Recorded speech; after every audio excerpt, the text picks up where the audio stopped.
Hi అండి. ఉదయాన్నే వంటైతే అయిపోయిందండి. ఇంక మా వాడి కోసం మళ్ళీ చేస్తున్నాననమాట. ఏంటి నిల్మ అన్ని సార్లు జేయాలా అంటారేమో, ఉదయాన టమాటా, క్యాప్సికమ్ కర్రీ చేశానండి. ఇంక మా వాడి సంగతి తెలిసిందే కదా! ఈ మామూలు కూరలు తినడమే కష్టము. ఆ క్యాప్సికమ్ తినాలంటే ఇంక అంతేననమాట.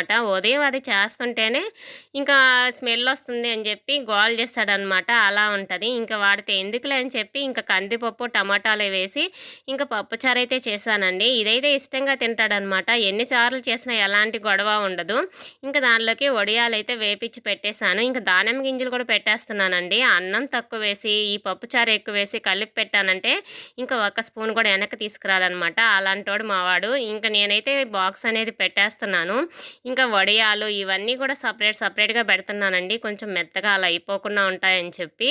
ఇంక నేను 2 స్పూన్లు గాని పెట్టకపోతే దానిమ్మ గింజలు వెనక్కొచ్చేస్తాయి. అలా ఉంటది మా వాడితోను. నా వీడియో నచ్చితే లైక్ చేయండి.